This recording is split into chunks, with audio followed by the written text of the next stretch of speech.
there was a lawyer once. His name was Francis Scott Key. He penned a song that I'm sure you're aware of. You've seen it. It's in most hymnals throughout our churches. It's called the national anthem. It is our song as an American.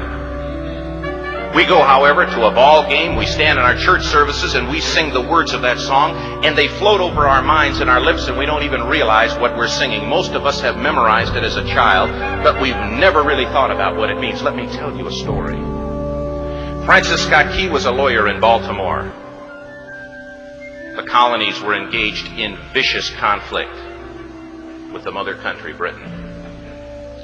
Because of this conflict and the protractedness of it, they had accumulated prisoners on both sides. The American colonies had prisoners and the British had prisoners.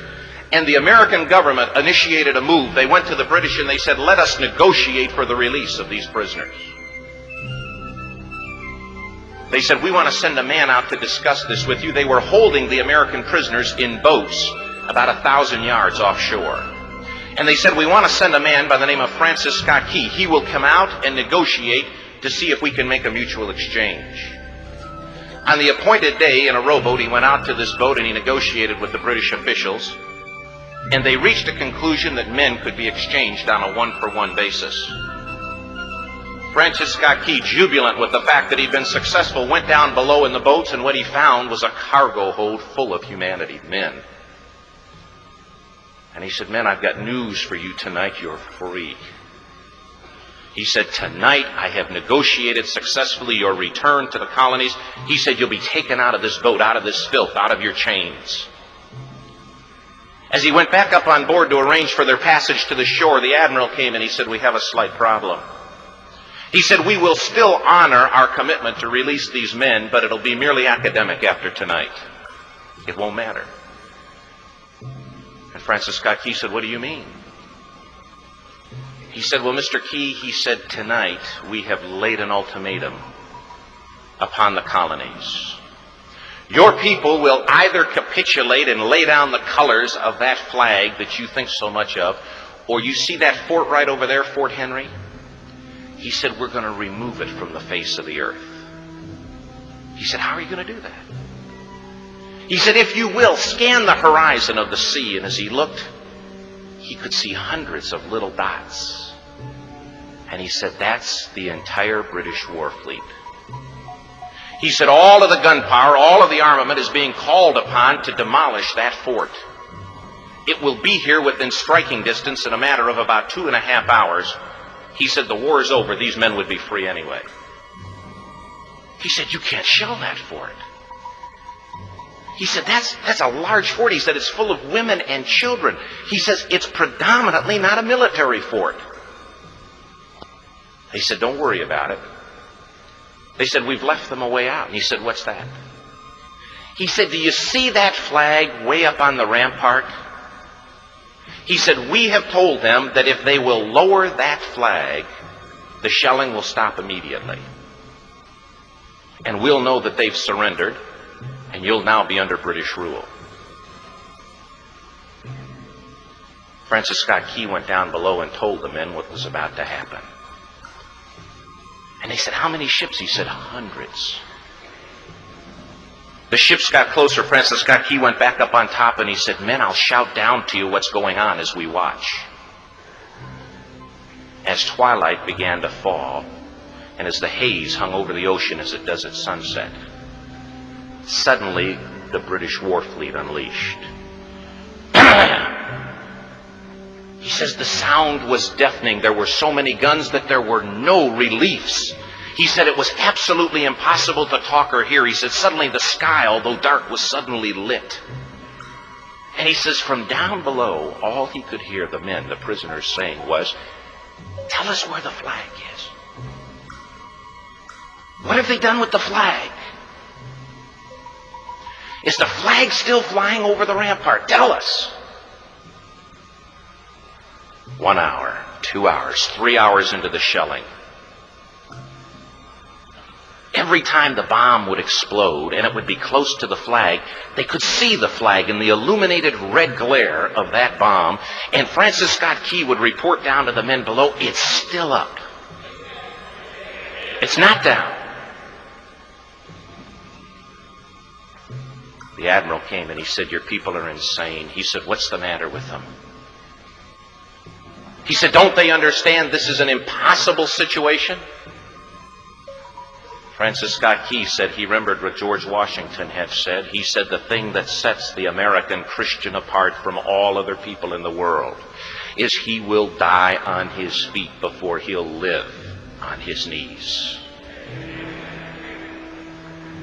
The admiral said, "We have now instructed all of the guns to focus on the rampart to take that flag down." He said, "We don't understand something. Our reconnaissance tells us that that flag has been hit directly again and again and again, and yet it's still flying. We don't understand that." But he said, "Now we're about to bring every gun for the next 3 hours to bear on that point." Francis Scott Key said the barrage was unmerciful. All that he could hear was the men down below praying. The prayer, "God, keep that flag flying where we last saw it." Sunrise came. He said there was a heavy mist hanging over the land, but the rampart was tall enough. There stood the flag, completely nondescript, in shreds. The flagpole itself was at a crazy angle, but the flag was still at the top. Francis Scott Key went aboard and immediately went into Fort Henry to see what had happened. And what he'd found had happened was that that flagpole and that flag had suffered repetitious direct hits. And when hit had fallen, but men, fathers, who knew what it meant for that flag to be on the ground, although knowing that all of the British guns were trained on it, walked over and held it up humanly until they died. Their bodies were removed and others took their place. Francis Scott Key said what held that flagpole in place at that unusual angle were patriots' bodies. He penned the song, "Oh, say can you see by the dawn's early light what so proudly we hailed at the twilight's last gleaming? Or the rocket's red glare, the bombs bursting in air, gave proof through the night that the flag was still there.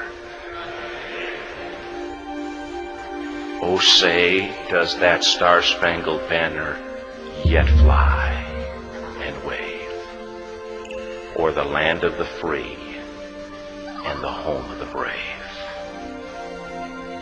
The debt was demanded.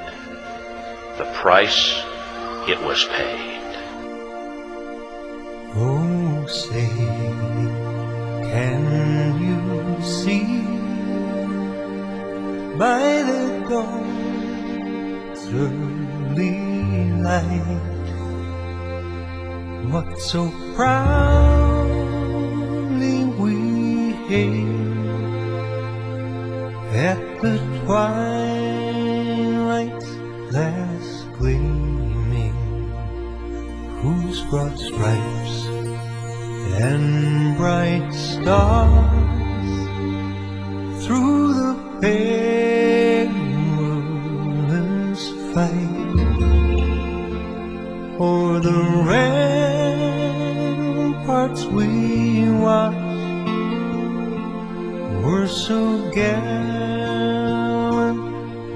streaming, and the rockets sprayed clear, the bombs bursting in air gave proof through the night that our flag was still there. Oh, say, does does that star-spangled banner yet wave o'er the land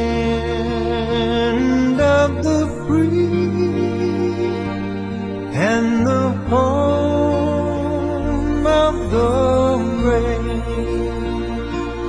Oh, say, does that star-spangled banner yet wave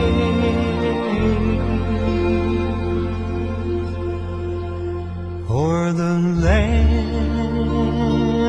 of the free and the home of the